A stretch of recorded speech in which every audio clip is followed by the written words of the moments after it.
Welcome to that Davis Show. We always appreciate you taking a little bit of time out of your day to hear us talk sports, whatever else that we can think about coming up with randomness. This is a sports episode, so it's not going to be any randomness, but we definitely will get back to that. Hope Basketball, you always enjoy. baby! Let's talk some hoops. You heard him. That's Ryan Bukoveski. Follow him at Ryan Bski1 and follow him at Ryan Bski and Ryan Bski1 on Instagram. Follow me at That's Davis on all social media platforms. Of course, I am Kenneth Davis. And we got to talk hoops. All right. We had a pretty decent NBA Finals, a Heat team that was overmatched that really played his heart out, but we all knew going in. Most of us knew. Let me not say we all knew. A large majority, I feel, of basketball fans knew that the Heat weren't going to have a chance. I feel like the best chance of defeating the Nuggets would have to have been the Celtics if the Celtics had to act together. But the Celtics weren't in it, so we're not going to focus on the Celtics just yet. We will perhaps talk about the Celtics as we talk about the East later in the show. We get into some Bulls discussion. So what's going on? Got a quick question for you regarding these playoffs, because I saw a stat. This was the most watched playoffs in the last 5 years. And I'm wondering, is it the NCAA tournament factor? We had an 8-seed Miami Heat. The route that Jokic took to get to the finals included a lot of 8 and 7 seeds kind of thing, where you had a bunch of upsets in terms of series. Do you think that's why these finals were maybe more watched? Were these more entertaining to you? Do you have any kind of thoughts or theories behind the bump, I guess, in ratings with a Denver team that won that most people don't think are popular? Let me ask you this. Was it a bump in the playoff viewership or a bump just when playoff, specifically playoff? Okay, so if it's playoffs and we're not just talking about Florida versus Colorado as far as these numbers coming from, I think it's because who the teams that were in the playoffs and who made it to the second round. So you look at big cities like the Lakers, you look at all of Northern California also. You have Denver involved in it. You had the Knicks involved in it. You had Boston involved deep in it. You had Philly involved deep in it. So those big coastal town cities, they were all, you had the Heat. So they were all, only thing you were really missing was Texas going deep. You know what I'm saying? But like where there's large per capita, those teams made it at least to the second round. You know what I'm saying? So I think that's why you had more people that were into it, because LeBron at one point didn't look like he was going to make the playoffs, and then he made it all the way into the Western Conference Finals. They got swept, but still, you know what I'm saying? So then also you had LeBron fans who haven't had LeBron go that deep in the playoffs since the bubble. You know what I'm saying? So that pushes it, you know what I'm saying? So I think that kind of plays more as the per capita. I mean, the Knicks made it to the second round, and remember the Knicks were playing the Heat. You know what I'm saying? So you look at Boston and how they went to Game 7. So you have all of New England, you know what I'm saying, and that whole area still glued all the way in. So I think that's more of the reason why. And look, even us who we didn't have necessarily a horse in the race, but we were here in Chicago watching it. I know a large majority of our friends were watching it. You know what I'm saying? So even other cities that didn't have people watch, I'm sure Indy. I didn't even mention Milwaukee. So you still had Midwestern probably people that are basketball fans watching it, and the people in Texas that love basketball. But I think it's because you coastal cities have went deep. Boston's been going deep regularly. But the Knicks, when they ever really feel like they had a chance in the last few years. I'm not saying they had a chance this year, but they definitely balled harder than I expected. The same for the Lakers. You know what I'm saying? I think we were like, man, if the Lakers could turn it on, and they turned it on. You know what I'm saying? So I think that's kind of more of the reason why the playoffs had more coverage to it than perhaps you expect. You didn't have a lot of like the sucker teams making it that deep. You know what I'm saying? Where it was like, nah, man, I don't want to watch that. I really like your LeBron point. I mean, obviously I agree with the coastal part as well. There was a lot of good representation across the country. And then, like you mentioned, LA, New York, some of these big markets, but I didn't even really consider the LeBron fact, because everybody's watching to watch him lose or watch him win. It's one or the other. And dang, like, I know this is something we talked about pre-show, how much LeBron we should talk, and I don't think we're going to really dive into much, but it's crazy to think, man, he's only a few years away from being gone, and it's almost like, who's going to fill that ratings hole in the NBA? Who is that next? They got that. Look, they They Is look. it Wemby? We got I the was about to Wemby say coming. it may be. It may if he's healthy. It may be the Wemby. But you got a lot of guys. You may not have the LeBron. It may be that period like it was when Mike left. That it took a minute for Kobe to be Kobe and Tim Duncan and KG. Of course, Shaq was already there. But it took a minute, and then LeBron came and blew everything back up too. It may take a second, but I mean, LeBron hasn't been deep in the playoffs in 3 years, and Right. we've enjoyed it. Let's not act like we haven't enjoyed it. You know what I'm saying? And that's not taking anything away from his legacy and his greatness on both sides of the court, particularly when he was younger. But the NBA is always. You know what people used to say, dog? Probably in the mid '80s. What are we gonna do when Dr. J retires? Yeah. We're gonna keep what going. are we gonna do with Larry Bird and Magic? Yeah, I'm about to say, Bird and Magic retire. What are we gonna do? You know? Oh, here's Michael. Yeah, so it's the same thing, man. It keeps going. Someone else is going to come and be excited. It's probably some. Look, and again, I like this player. Who knows if Anthony Edwards takes another step? You know what I'm saying? Like who? You never know. You know what I'm saying? I mean, it's players in this draft. Of course, roll tide, but I'm not happy with the situation with that young lady losing her life. Who knows what a Brandon Miller can be on the next level? You know what I'm saying? Right. But you never know. You never know. Outside of the one thing that's great about basketball is you do see a lot of the players coming. You know what I'm saying? From 8th grade, you damn near know, like, oh, this kid is coming. But there's still those unknown players to be like, damn, I didn't even, the Jimmy Butlers. You know what I'm saying? I didn't know he was going to end up being like great one. That's the biggest one. You know what I'm saying? The Jokers. So it's someone will. It's just people in their levels of their aesthetics. You know what I'm saying? Like, man, I like to see guys yakking on them and, you know, the Joker doing all that off the, that's not my vibe, you know, but it's still like, it's effective. You know what I'm saying? Is it getting rings? Look, I'm one that was like, Shorty can't get that third straight MVP without a ring on his finger, right? That's just, hey, I'm an old school basketball, all right? I'm not a disser of analytics, but still there are times where, and people are like, well, because LeBron didn't get 3 in a row, Jordan didn't get 3 in a row. Bird got 3 in a row. He was fighting for championships. Russell was fighting for championships. Dog, if you never sniffed the finals, it ain't no way. Now, hey, MVP him up, baby. All right. Look, especially for real. Let's get into that. Let's get into that. That's the thing about basketball. Joker the best burst. Embiid. The thing about basketball is this. If you are one of the best players and you have enough talent around you, you should sniff the finals. Now, Joker's team has been hobbled with how Jamal Murray finally came back from injury this year. And the fact that Michael Porter Jr. back has been hobbling him since college. All right, let's not forget, he did not play at Missouri basically because of that back, right? So that has hindered him from getting as far as he would have gotten if those players were able to play, particularly Murray, to the level that they were able to play at, right? Because it's only been Joker and Aaron Gordon have really been the big name players in Denver consistently healthy or whatever, right? But he's done it and as of right now, it's him and Giannis, and I may lean, Giannis plays better on defense, but I probably lean more towards Joker, but that's recency bias also. You know what I'm saying? Now, to your topic here, Joker versus Embiid. Man, I'm gonna be honest with you. Honestly, I would love to. I want to hear the thoughts on Embiid, but I'd love to open it up to Giannis after that too. I'd love to hear your thoughts on both of them. I think it's Joker versus Giannis for the best player in the NBA. I think that's the true. And one also, I just talked about rings. Both of them they got a ring, baby. That pinky, or they both have one.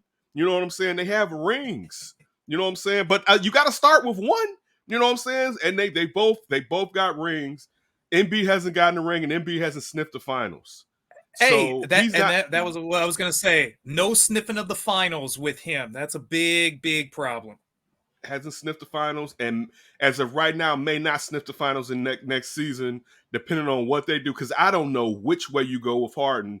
I would prefer to remove off of them, but cap wise, it doesn't allocate them enough funds to actually be able, like, yo, he's gone. Now we can go spend this on so and so. They're over already. You know what I'm saying? But again, if I'm gonna go to your initial question, Joker versus Embiid, I mean, the answer is Joker. You know what I'm saying? Like, that's just Joker's. Listen, he's the man on the mountaintop. At one point, I know this is gonna make some people mad. One season when it mattered, Paul Pierce was better than Kobe Bryant. So at that summertime, Paul Pierce could argue I'm the best basketball player in the world just for that period of time before that next year started. He could argue, Totally agree. The he truth could was the truth that summer when they right. played in the finals. All right. So right as of right now, and I mean, you could say before this because I mean, even though MB plays defense, Joker's not necessarily known as a defender. We did see the blocks that he got in the playoffs. But it's Joker. I mean, look where he took his team. You know what I'm saying? Like that's the thing. Like, dog, look at his numbers. You know what I'm saying? Like that's what Giannis. Look, we can't get on Giannis for playing at the elbows and being like, get your ass down there where, you know, we're not as mad when Joker's shooting threes, but Joker also gets his ass down there in the post and gets it done. You know what I'm saying? I'm gonna be honest with you, and I'm a big Joel Embiid guy, man. I'm a big Embiid guy. I'm happy he finally did win his MVP this season. I'm still not gonna do just, man, the Joker should have got it because no, Joker had to go to the finals and win the finals before he can be a 3 times consecutive. Yes. Not that he can't win 3, but consecutive. Yes. You know the type of dominance you have to show in the fucking NBA. All right, this is the NBA. Don't tweak off of what y'all been doing the last decade. No, it's been going on way longer than that. All right, it's Joker by a landslide as of right now. And also because think about it, Joker's future looks brighter if Murray stays healthy. You know what I'm saying? Like, we don't know what's going to happen with the 76ers. You know what I'm saying? But now, to go to Joker versus Giannis, man, my only fear is how games age. Man, Joker play like this, man, for another 8 years. That game is gonna age that's so much that's so much Euro YMCA rough and tough, but available to everything. He's somehow like changed basketball into golf. He's gonna play this way until he's 80 on some circuit somewhere, right? Some senior circuit or something like. But Giannis, what is it? The big 3? He's gonna be the old 3 and just passing this thing around. But you got a player like Giannis where his athleticism factors into his dominance. You know what I'm saying? At some point, he's not going to be able to blow past a guy to get in the lane the same way that he can from the perimeter. You know what I'm saying? At some point, he's going to be a tick slower. He'll always have his strength, but what happens when you don't have the speed? Exactly. You know, and what happens now, you got to go get down there. You know what I'm saying? And do a lot more. Before it was, I'm coming at you like a freight train. And now you're not able to get off like that. So, but still, I think between them, it's more of what you like. You know what I'm saying? Because, I mean, I think it's a lot of recency biases. We forget that what Giannis did in that finals. Because Giannis was like, we not going back to Phoenix. Right? That game 6, he was like, you know what? Block?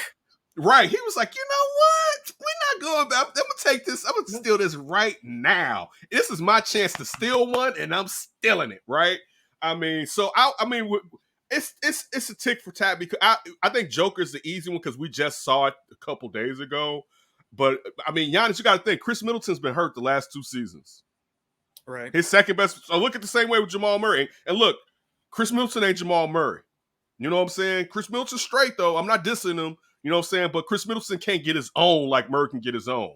You know what I'm saying? Like, Chris Middleton, not to say he can't, move without the ball or move with the ball, but he can't get his own like a healthy Jamal Murray can go out and get his own and also facilitate. Let's not forget Jamal Murray averaging 10 assists too, you know what I'm saying, in the playoffs. So that's the real question, and it's hard for me to answer because my favorite player in the NBA is probably Giannis Antetokounmpo.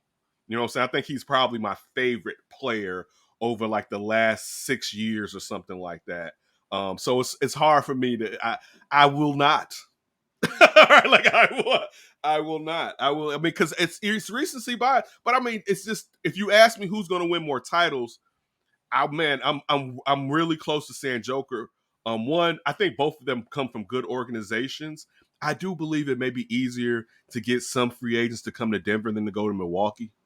You know what I'm saying? And I do believe that when you have your main player, and it's not that Giannis is selfish, and Giannis his assists is consistently ticked up, but when your main guy is dropping dimes like Joker, if I'm a scorer, yo, I want to be there. You know what I'm saying? Like, I'm sure even as Joker ages out, he'll be like, yo, I can score less as long as my guys are keeping it hot. You know what I'm saying? Right. And then when they're not, Right. I'll do my thing. But when you're a point center like that, it's more attractive. I mean, and it's the true essence of points. We're not talking about like he out there averaging. This is gonna sound weird because it'll be high as hell as a center. It's not like he averaging like 7 assists. This dude's dropping 10 dimes in this bad boy. You know, like this is high level. You know what I'm saying? This Yeah. is crazy. This is Next level, you could say. yeah. I mean, I'll say this: whose game is it's funny. I want to say Joker's game is crazier, which it honestly could be, but we still forget we never saw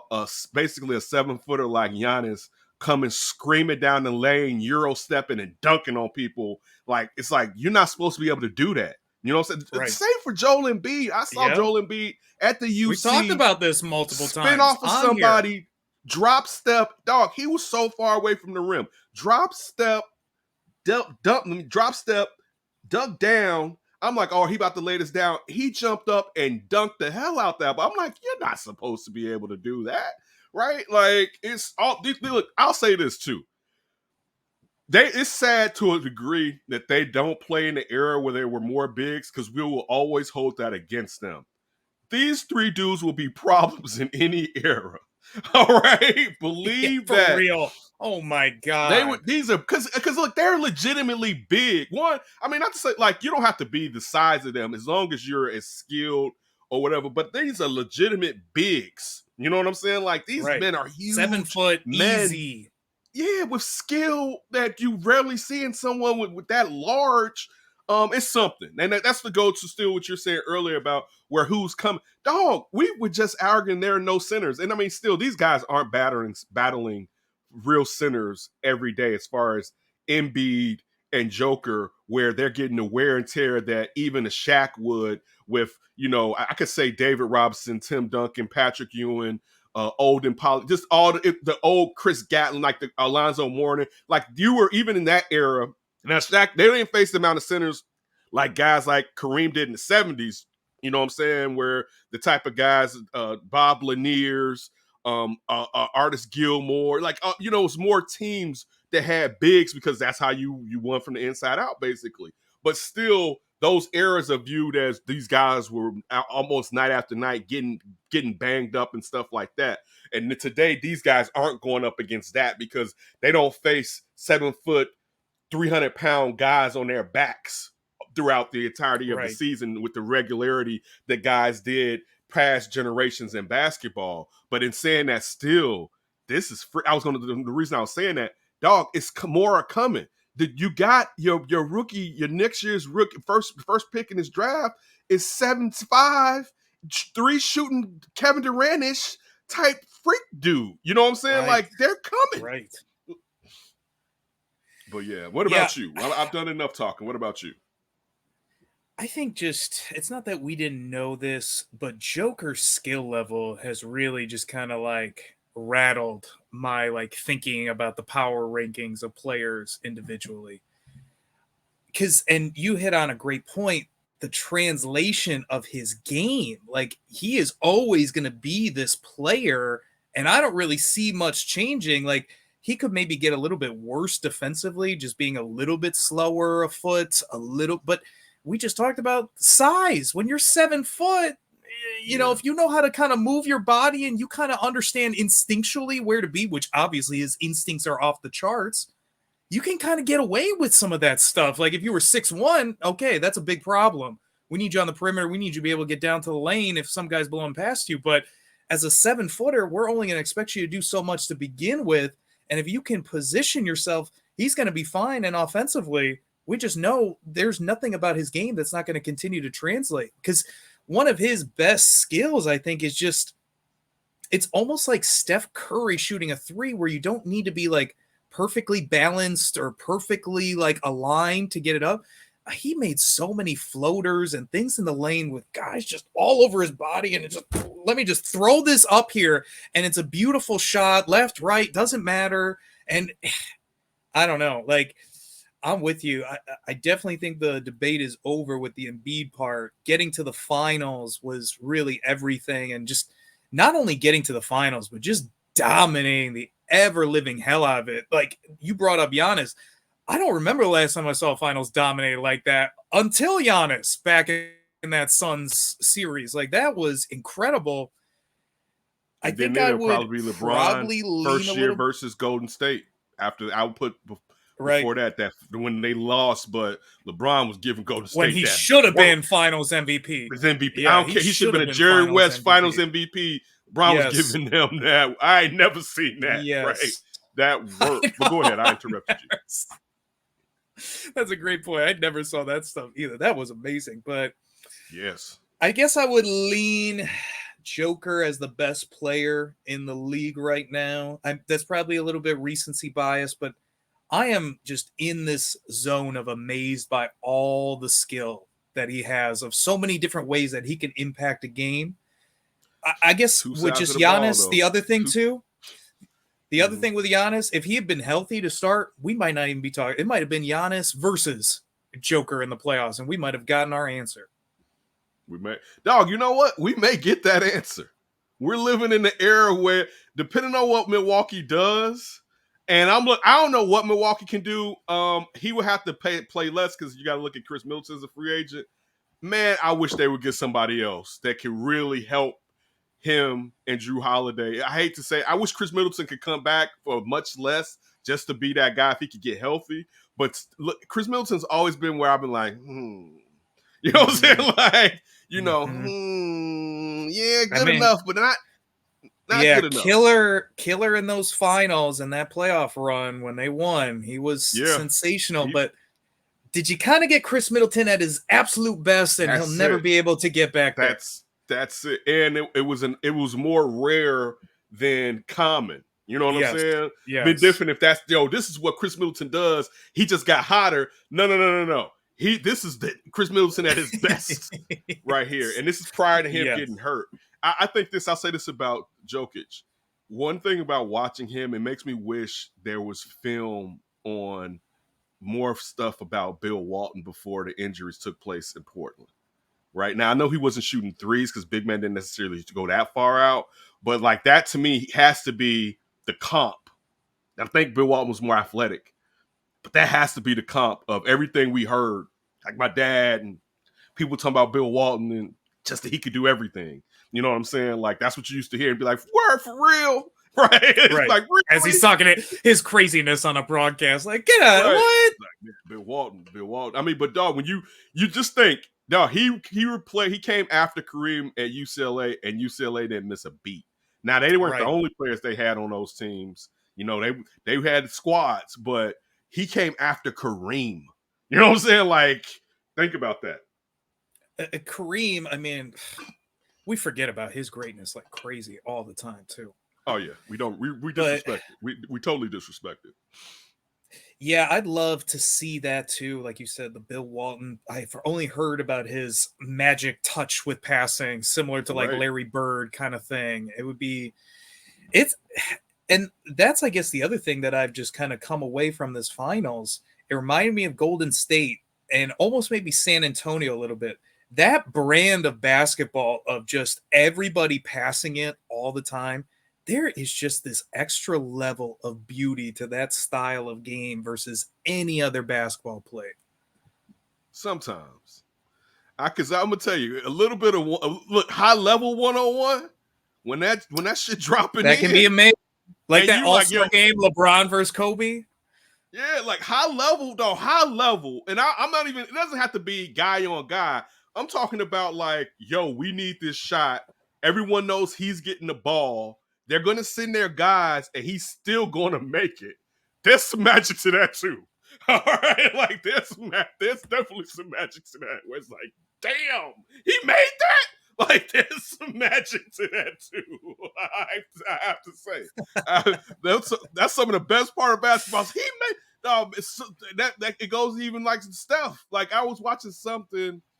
I don't know if it was the beginning of the playoffs, and we were watching stuff, and he got fouled and fell, and he made it, and it was like, damn, right? Like, and I mean, he's a mutant, but just like for me, Michael Jordan, and Mike got the shot, And I mean, just to look, the from Bryant Russell to however you want to go, those times when Mike had the shot and he knocked it. I remember the second shot. This is the only one of the only times I was listening to like playoff basketball on the radio. There's a second Cleveland shot that happened like 2 or 3 years later. And it's called the shot two. They just never bring it up. And I remember I was listening to it in my auntie's room on the radio. The game must have been on cable. And Jordan went up and knocked it down on Greg Elo again, I believe. And it just wasn't as big as the first one. But like that type of stuff, that type of magic where it's like, yo, so-and-so has to do this. He has to carry the team or it's a wrap. Like, yeah, it's still something. I still like that too. I like basketball in many ways. That's what makes it a beautiful sport. You know what I'm saying? And that's also what makes it suck. And when it's that saying, styles make fight, right? That's the thing, yeah. When teams try to emulate something somebody else does, but they don't have the roster to do it. When people are jacking up threes ridiculously when you don't have those shooters. You know what I'm saying? Like, and I get it. Nowadays, because of how analytics goes, it's like, yo, look at the Heat. Their best chance was, dog, if we get hot, maybe we can take them out. That was basically it.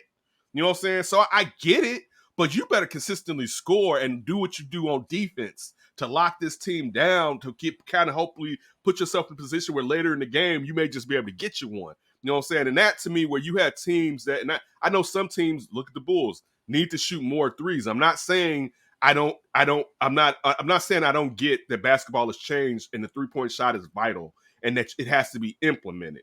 It's when you go crazy all the time thinking, especially when you just don't have the shooters to pull that type of, and that's ugly basketball. It's nothing worse than a bad shooting or average shooting team to see a guy on a breakaway get to the rim and toss the ball out to the arc for somebody to miss the damn shot. And then usually the ball bounces and the next guy gets it, an opposing team, and he goes and takes a three, and then he misses that. And it happens for like 2.5 possessions. And you're like, what the hell am I watching? You know what I'm saying? Like that, I get sick and tired of watching that when I'm watching NBA basketball.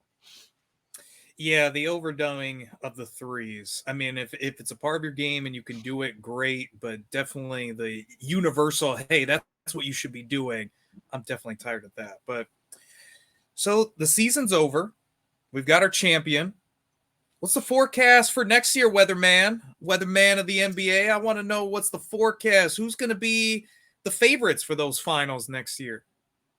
I mean, look, I get that Vegas has Denver doing it, and I want to go Denver too, but I think we keep acting like they haven't had injury issues in the past. Now, Jamal Murray was a knee. I don't know about the severity of it. Will it be anything that's degenerative moving forward? But if he doesn't have any ACL issues moving forward, fine. It's the Michael Porter Jr. thing for me. You know what I'm saying? Like, we really be acting like he can stay healthy. And let's be honest, that back in any sport is a bad business. But basketball is really bad business. It's exposed all the time, not just off of rebounding, but just look, you breaking down to try to stop somebody else on defense, and you tweak your back just because they're going away that you didn't even expect them to go. It's just, and that's only a couple ways, like a bad back. Like, so to me, and looking at now how the CBA is about to change, so these teams aren't going to be able to keep adding players. I'm gonna go Denver if healthy. I'm gonna go Denver. You know what? I'm gonna go Golden State. I'm gonna put Golden State in there. I can't Who's go. Who's running them? I don't know. Don't give me the lie about that. You mean who's going to be the general manager / I don't know. They may, you know what? They may elevate someone from with inside. Because if you think about it, Bob Myers has to have some of the best people working underneath him. So they may elevate from inside. Yeah. Because you want to bring back Mark Jackson. No, I'm kidding. Whatever worked, to be the general manager. Whatever worked in scouting, you want to keep in that building. But the thing is, you want to move off of it when you need to. But now, as these players are getting older, if they mess around and they can scout up and do what they did with Kuminga and Beasley, with Kuminga and Poole and what's the other kid there? And Mobley, I believe. If they can come up with that, if they can pull that off, and next time trade those kids when they hot, right?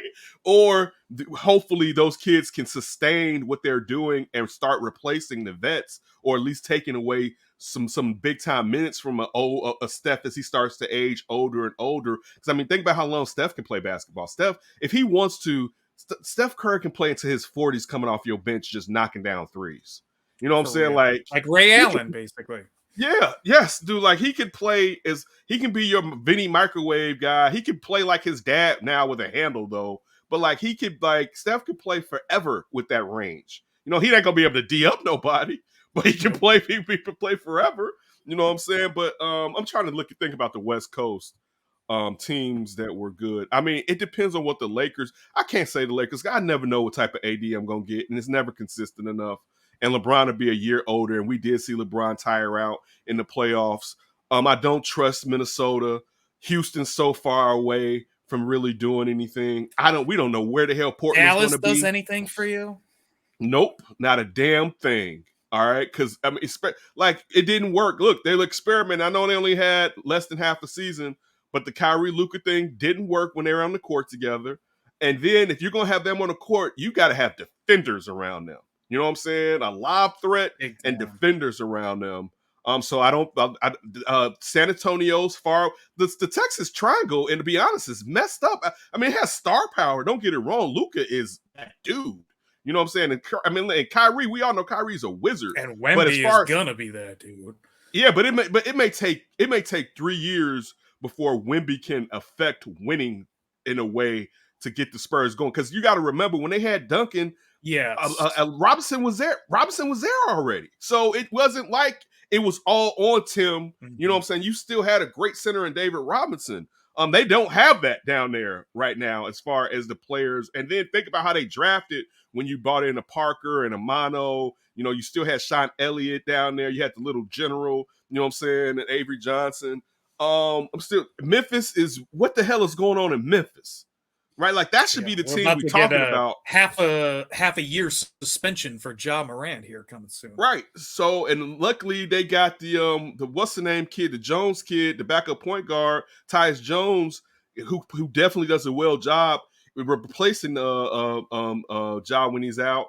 The Clippers are never healthy, so I guess the Clippers would be in my Final Four if I had to be honest with you. As far as got in the West, the Clippers would be out there, but then. I don't. Oh, and you know what? I'm tweaking. Phoenix is the other team that, I mean, I'm gonna be honest with you. I know we don't know what's gonna happen with CP3. I know they talk about shopping Aiden, which who cares? But if you get a healthy KD with Booker for an entire season, and now you get rid of what you were paying CP3, you get rid of what the contract extension you had already gave Bridges, you got that out. Now you get rid of the extension you gave Ayton. You got some space. You know what I'm saying? Like, right. So that's definitely probably my 4 teams in the West. Let me see. Wait. Denver, Phoenix, the Clippers, and throw Memphis and Golden State. Thinking... And Golden State. Okay, you say what? Yeah. I was wondering, do you throw in Memphis thinking like if Ja gets like back? I love me some Ja Morant. Dumb as hell right now. All right, dumb as hell. I can't. You know what? I can't even. If you ask me this the beginning of the last year, it ain't a question. I'm saying Memphis is gonna be in there. But with his actions, I can't predict his future because the shit don't make no sense. So I don't know what mistake he may make now compared to like, okay, you may think he may make like the stuff that Zion's going through. You may think he may do some goofy stuff like that. You know what I'm saying? But like the stuff that he's doing as far as with the Pistols play or not the second time, it just doesn't make sense for someone who you deemed as being intelligent. And I hope he gets his stuff together. But yeah, those are going to be my 4. What about your 4 out west, Ryan? I like your Denver, obviously. We got to throw them in there. I'm going to replace your Golden State with the Lakers. I know exactly the AD concern. LeBron's another year older concern where maybe it gets like a little bit more injured. And without them two for a sustainable period, I don't like the Lakers that much. But I guess with Golden State, the only thing I just hate about them is they're starting to get old and they're starting to be too small for my liking. That's the only thing. They got trade assets though, Ryan. They do. When I see some of those trades, I'd be happy to change my opinion. But right now, I'm just like, ugh, too slow, too just not good enough. Yeah, too small, too unathletic. Man. Then I definitely Phoenix. We got to throw Phoenix with that talent. I don't love what's brewing there with the coaching staff and everything quite yet, but yeah, like you said, they got a lot of. I totally didn't think about Frank Vogel. I am not the biggest Frank Vogel I'm not a guy. big fan of the Vogel. I guess he could be fine. Defensively, if he figures out the defense, that's what I was about to say. If he figures out the maybe defense, that's what they're hoping. You don't need to figure out offense. Right. Yeah, right. It's figured out already. So maybe that, but just the talent alone of Booker and Durant, they got to be up there. And if you can put enough pieces around those two that make that thing really start flowing, damn, like watch out for Phoenix right back there. So I got my Phoenix, I got my Denver, I got my Lakers. I'm gonna go a little crazy. I'm gonna throw the Kings as my dark horse right there. Okay. I'm not dissing because they may take another step. The worst part about the step they took last year is it's usually you don't stay at that space. Either you take another step or you take a step back. Right. When you have those type of years where you're a team that's used to losing. Because remember that's what the Wizards were when Paul Pierce went down there that year. And it was like, oh, they may take another step, and then everything went to shit. All right. Mm-hmm. And I said it then, like, you know what, that the next year I was like, that team could take another step or it may go bad. And it went bad and injuries took place too. But yeah, all right. I mean, that's cool. They're very tentative for me, but I'll tell you what, two teams on my horizon, not next year, probably not the year after. Oklahoma City, San Antonio, especially when those two start doing that rivalry down the highway or whatever in 5-6 years or something like that. Don't forget, Chet is back this year for OKC. All right, don't think he's not gonna... with Shai Gilgeous-Alexander. I think that could be 5,000 draft picks. And they talking about moving up in this year's draft. They're talking about moving up in this year's draft to get somebody. Yeah, why not? Right. So I do also like your Clippers, but I just think those damn Clippers are going to be injured. I don't know. The playoff Pete is injury Pete, and now Kawhi can fill in with whatever. The thing too is this is going to be. I mean, look, Ballmer can pay. Basically, he's going to end up paying two caps as far as whatever this team is. He's paying this and paying the same thing. But is they're making it harder? You're not going to be able to pull some of the moves that they can pull to get such a talent-laden roster with veterans. But he may be able to. I think now they're going to start freezing future draft picks too. But I think it's 7 years down the line. But they're going to freeze your draft pick too if you continue to break the rules. That's crazy. Yeah, hey, they got to do something. Listen, these small market teams, dog, are flustered. They're like, what can I do? Right, I have no chance, basically. Well, because you have to be Denver, you have to organically build it, and how hard is that? Okay. That's okay. Let me jump in on that with that BS. Most championship teams are built organically outside of the Heat. All right, like, look, all Golden State did was add KD. They still were a championship team before. Yeah, Aaron Gordon wasn't drafted by this team. And like, I keep hearing people say organically like this. Every team usually is built organic, and then you may trade for another player. But most teams aren't. Most championship teams aren't built where you just bringing in a bunch of free. That never works. You know what I'm saying? Like those teams that never. So when we keep hearing this, who didn't build organically? Tell me the team who didn't over the last 30 years. Where even if you go, it would just be LeBron teams, I guess. Right. Even if you go to like the 76ers of the 80s, they still had the same team, and then they just brought in Moses Malone to add to the team like that. Now that happens, all right, but still. They're organically put together, and they may bring in another asset. Sometimes that asset may be more dominant than others. Like this asset was Aaron Gordon. Of course, he's their third best player. I'm gonna say third because MPJ is always hurt. All right, so I'm gonna go with him being the third best player on that team because he's more consistent than Michael Porter Jr. in my opinion. But still, like this is how it usually works. The Bulls' first championship, that was organic. All those players they traded years before they even got to the title. They traded Oakley for Cartwright, but they drafted those players. Then the second time, all they did was break. That people act like nobody wanted Dennis Rodman. All right, if the Bulls didn't take Dennis Rodman and actually resuscitate his career, because in San Antonio, the second year in San Antonio, it was a wrap. Nobody was like, "Yo, I want Dennis Rodman." The Bulls were the only team that was like, Phil Jackson and Jerry Krause, like, I think we can handle him because we got Pippen and Jordan on this motherfucker. All right, like so they're all basically like you said outside of the teams that LeBron has built. So just say LeBron teams, y'all. Y'all don't have to dilly dally around it. Just say LeBron teams. All right. Love that. Who's your East? Who's your East guys? Who's your East teams? Man, this hurts my heart.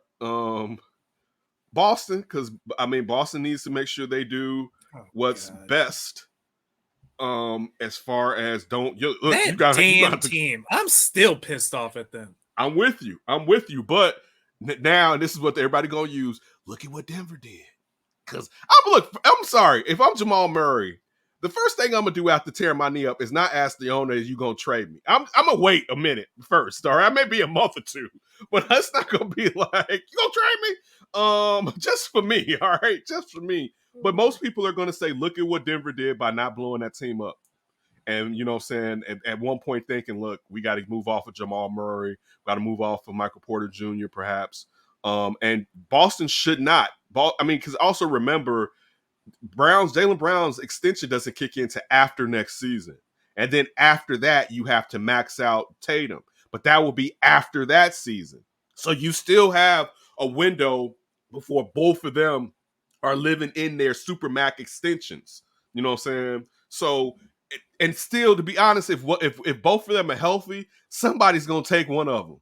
Even with that huge contract, somebody's gonna be like, "Yo, he's that guy. We have that guy. Even though we're gonna overpay him, forget it." You know, speaking of Jaylen Brown, if it's like somebody's gonna be like, and I think Jaylen Brown is better than this player, even though his handle may not be. Somebody's gonna be like, he could be our Chris Middleton. You know what I'm saying? And we may be overpaying him, but we need that player to take us over to this edge or whatever. So I'm gonna go Boston. I'm gonna go depending on what Miami does, even though they're gonna be tired, as you know, Jimmy boy, he needs to go somewhere and rest. I'm trying to think.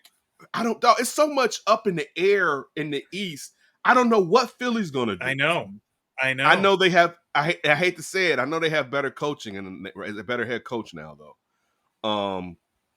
Look at Boston's bench with all the coaches going to Ime Udoka, and I know they brought in Cassell, but clearly, you know, Mazzulla needs some help. You know, he got out coached at times. I mean, I'm not dissing him. He's a guy that got thrust into a position that he didn't think he was about to be a head coach this season. You know what I'm saying? So that, you know, it depends on how he grows. I don't trust the Knicks, and you know, it would be so Nickian if they take a step back this year. That's what they do. They have always done it, but they've done it under Thibodeau too. I do think Indiana. I don't think Indiana's going to contend. I think they'll be a better team. They'll start to try trend in a better situation. I'm trying to just Cleveland do anything for you? They should have done more. They have to. There's a maturity factor or a winning element that they need. I mean, it seems that young because you're growing with that team. It's a lot of young kids together, which they've proven how good they can be. But sometimes you may need a veteran to help push them over that's done it before. So I'm trying to think. Definitely Boston. I'm gonna go Boston. I'm gonna go to Heat. I know you're going your Bucks. I know you're going Giannis. How am I sleeping on the Bucks? But see, also look, the East has a lot more question marks to me than the West because there's players that are moving. There's a lot of dominoes that need to fall. Yeah, outside of Boston, there's a lot of you got the 76ers. We don't know what's going to happen with Harden, and I don't know if it's good or bad because part of me is like, get his ass out of there. But then it's like, if you can't really get a star in there, how good can you all be? You know what I'm saying? Right. Because outside Right. after Maxey, I'll be honest with you. After Joel, after Maxey, I don't trust nobody on that team. I don't trust Tobias Yeah. Harris. I don't trust No. nobody else on that squad. Then after Drew Holiday, after Giannis, you know what I'm saying? I mean, I like also remember this. Brook Lopez is a free agent. Like you have to Brook Lopez has benefited Giannis so much with Giannis Yeah. not having to one guard the opposing team's big, but also having a center that can stretch the floor and go out there and shoot the three. And now you leave the lane open for Giannis to do whatever the hell he's going to do to get to the damn basket. So it's so much turbulence when it comes to what the East is going to do. You know what I'm saying? Where it's harder for me to say clearly. That's one reason why I could say Miami, because if Miami just stays pat, they probably, I would think, I mean, they could have the down year that they had this year and try to turn it on again. It probably won't work, but they're probably going to play better during the regular season, I would think, next year. So they just get a better seed, and even though it didn't matter, they made it to the damn finals. They won Game 7 in Boston. I'll let you know. And you do get Tyler Hero back. But yeah, they were better without him. Yeah. Yeah. As far as what you talked about, moving the ball around, they were better without him. And that may be the guy that you need to use to try to go get something else. I don't know how much the chip you can get back for him as far as a key player, but you may be able to get, because what they really need, and I said this in our text threads before, if it's also just the people's fear of going down there and how hard they work their players. But that was the place that KD should have went. Like, because then you have KD is number one and doing KD, Jimmy's facilitating doing Jimmy, and then Bam is third. You know what I'm saying? And it stacks them in a proper order of where they need to be at. You know what I'm saying? And you had a superstar power in the score with KD to bail you out of those situations where the offense is stagnant and you guys can't go get your own shot. Jimmy can't go get his own shot. You need a guy like something like that. That's what so if they can get Dame down there, you know what I'm saying? That would be really interesting what they would do with a Damian Lillard on a team like that. You know what I'm saying? And he has the mentality. I mean, he's not a great defender, but mentality-wise, he would fit the culture in Miami. But it's so many holes throughout the East. It's hard for me to really set my East up. But I'm gonna go Boston. I'm gonna go definitely Milwaukee. I'm gonna go with Miami, and I'm gonna still go with Philly. Because they still got enough in the regular season. All this, like anything, is bent on health because all these guys are getting older. And some of these guys have been injury prone. They've just kind of stayed away from it being significant when it necessarily counted in the playoffs. Yeah, I think I'm not going to be too different. Milwaukee's my number one. I just trust Giannis the most out of everybody, and I think that they will kind of retool a little bit. And they still got Drew Holiday, like you mentioned. I like them a lot. I like Boston, even though they are embarrassing as hell. But when you saw with Ime Udoka, when you get them playing right, damn, they're tough to beat. That is a lot of talent on that squad. If he had another year playing right. Dog, if Ime was at a shit, man, they made it. They could have pulled it off. I bet you they're in the finals for sure. Yeah, and their length and size was going to do well against Denver. I'm not saying they would have beat Denver much better. We haven't seen it, but still, they were the best Eastern team, in my opinion, to win it all. Challenge. And it just, again, it faltered. But again, we keep forgetting that Tatum is just 24 years old, about to be 25. Like, because he's been in the league for 8 years. That's crazy. Yeah, right. He's just 24 years old. You know what I'm saying? He may have turned, I don't know when he turns 25. And that means that means that what's the name is like 27. Jaylen Brown's like around 27. Right? You know what I'm saying? So they're fairly young in general. I think still to this day, they need a true point guard. I mean, and I like everything. I love what White did during playing and off the bench. I'm a huge Marcus Smart fan, but to a degree, you need to get the ball out of those two wing players' hands and let somebody else set them. That's bad. They play bad one-on-one basketball at times, and I love me some Jaylen Brown, but his lack of a handle, goodness gracious, it's appalling. Sometimes watching him dribble, and I love him, but it's like, dude, You got to find somebody that could get it better than that. Like, like, come on now. But yeah, Boston's my number one. I apologize. You said Milwaukee. Who else did you have? Boston. I guess I'm tantalized because of the uncertainty with Philly. With not that there's uncertainty with Miami, but I guess I'm a little uncertain with Miami. I think they're going to be a really solid team, but did they benefit from just kind of like moseying through this playoffs? Not that they didn't do anything. Like taking down Milwaukee was huge, but it just didn't feel like they played any other heavyweight besides, I guess, Boston. But Boston played so bad. But they played so that's because bad. A lot of that you got to give Miami props for that too. I give them credit. I do, but I just do not think, like, as much as Miami won that series, Boston lost it. I think it's an even mixture. I don't know, man. I think that now I can say this. I lean more on Joe Mazzulla versus Eric Spoelstra. That's just unfair. Not even close. Yeah, it's just unfair. Eric Spoelstra is the best coach not named Greg Popovich. Yeah. I mean, dude, if you gave me if the Bulls were bringing Eric Spoelstra, I would do backflips, dog. Effing. That would be amazing. But you know what? He's probably gonna take over the Heat. You know what I'm saying? It's probably like you may as well Pat's gonna retire or be, Can Pat Riley beat Father Time and stay in Miami forever? Right, but something emeritus something. What about Alonzo Mourning? He might be the groom for the Pat Riley. No, I don't think so. I mean, and I love me some Alonzo Mourning. He's disrespected. He was on his way to being second best center of his generation, perhaps. Depending on if you truly put Tim Duncan in center or not. But he was Alonzo Mourning. People sleep on what the kidney damage because he still played after having a kidney issue. Right. I hate seeing that.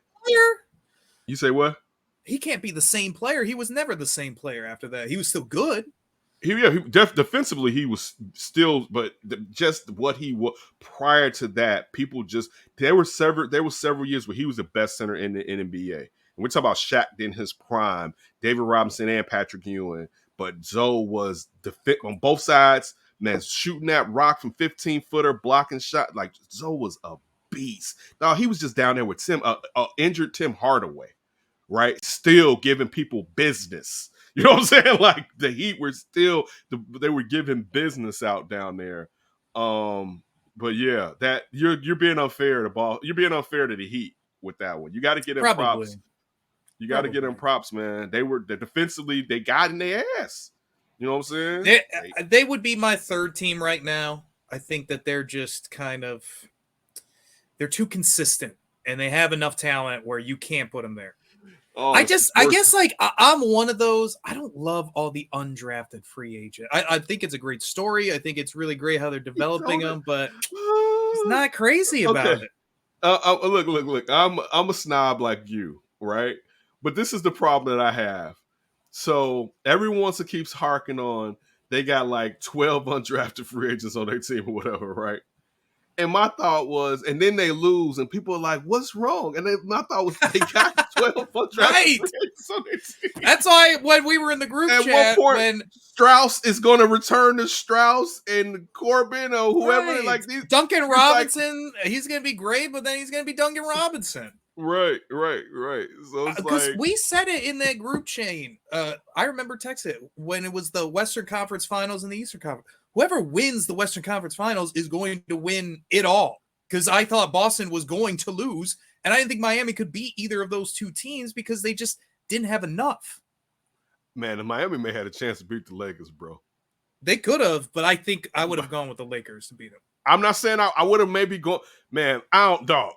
Because I'm going to tell you, too. It would have been different because Miami would have been like, yo, we really got a chance to steal this bitch. Right? If they saw old LeBron and a halftime Anthony Davis, yeah, one-legged Anthony Davis. We got a chance right here, right? Like, dude. And then Austin Reeves, on Jimmy Butler. No, I'm kidding. They would have.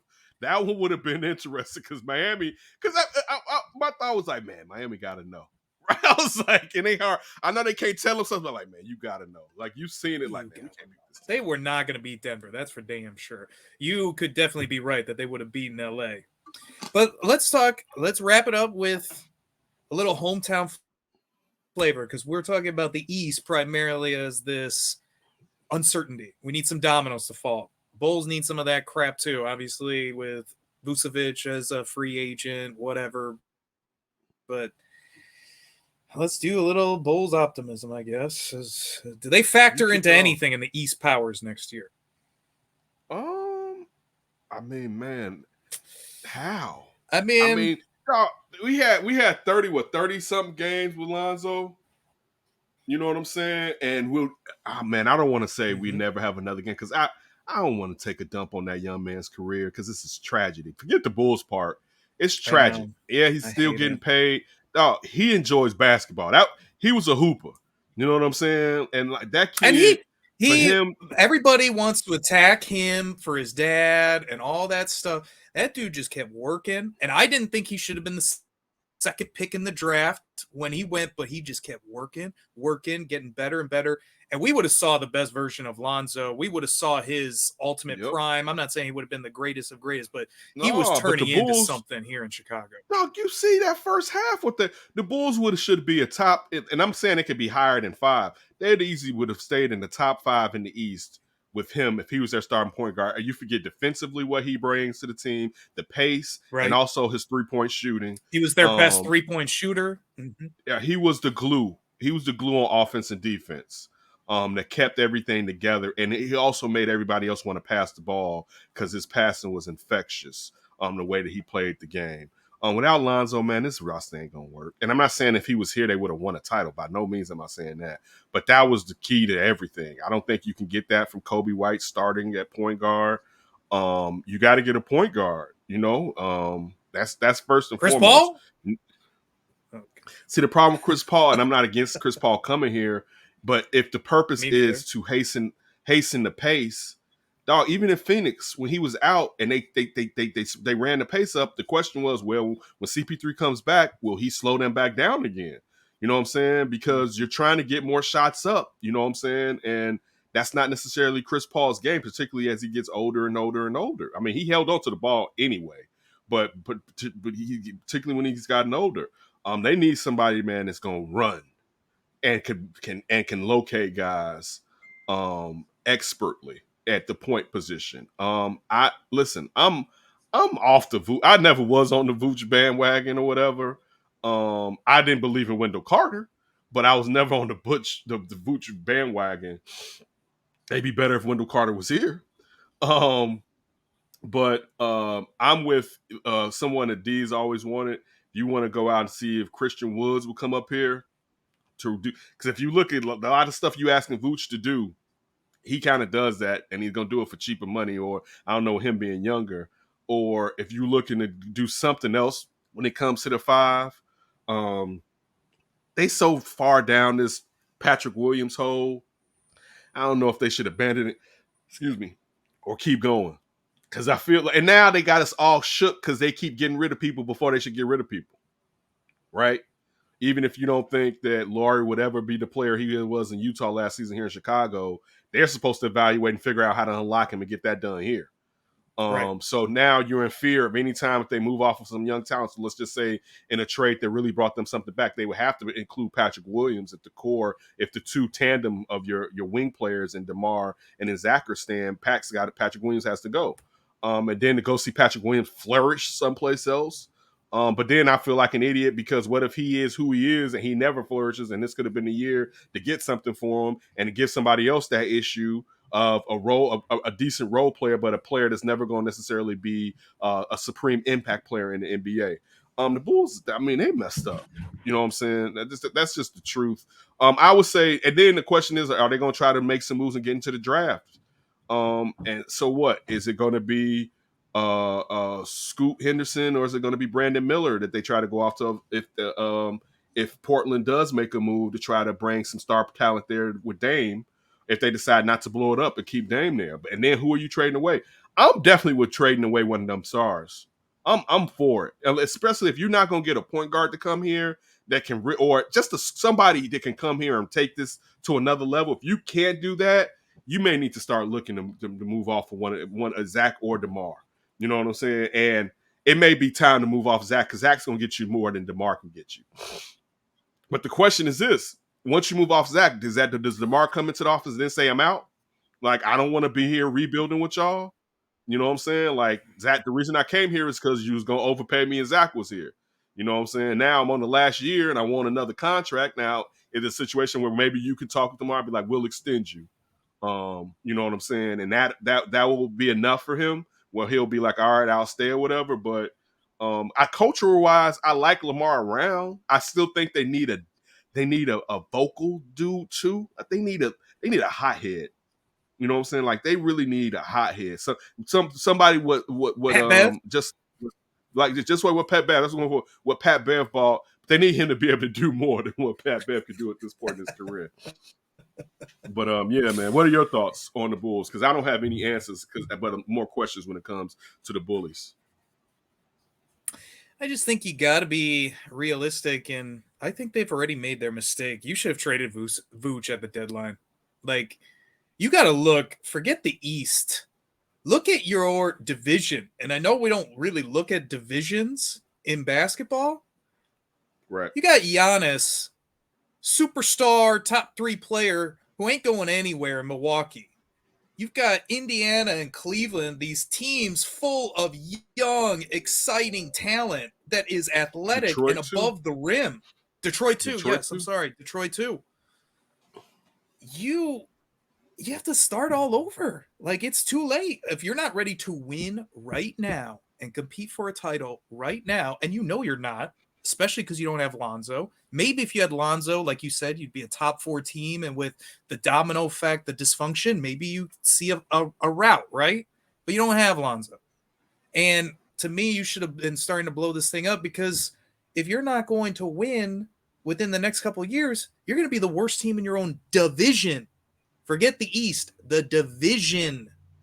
And I just don't see a path at that point. Now you're just doing what every other team does. Let's hope we get to the top of the lottery and there's a Wemby one year. So if I'm them, I'm blowing this thing up. I mean, I like the ideas of these crazy Portland trades of like, hey, give them whatever you can to get that second pick and just start doing the youth movement all over again and build around Scoot, Patrick Williams, and maybe you get Christian Woods or something like that. And you start building now with young players, try to become a more above the rim team, and you got to just kind of restart this thing. Like, you don't, Zach is just not the piece to propel the franchise forward. He is a really solid piece, but he's just not going to be that star that takes you where you want to go. So to me, what do you have? What are you building towards? Yeah, I mean, well said. I have nothing to add to that. We'll probably be back to talk a little bit about the upcoming NBA draft, to give you our thoughts on that. We're definitely going to talk about after it wraps up Wednesday. So after it wraps up this week, we're going to give you our thoughts. So definitely hear from my guys. I'm going to spend some time out there in training camp, so I'll bring you my own views when training camp kicks off. Always appreciate the time. Hope you enjoyed this basketball discussion from Ryan and myself. Please be safe, and we look forward to talking to you down the line.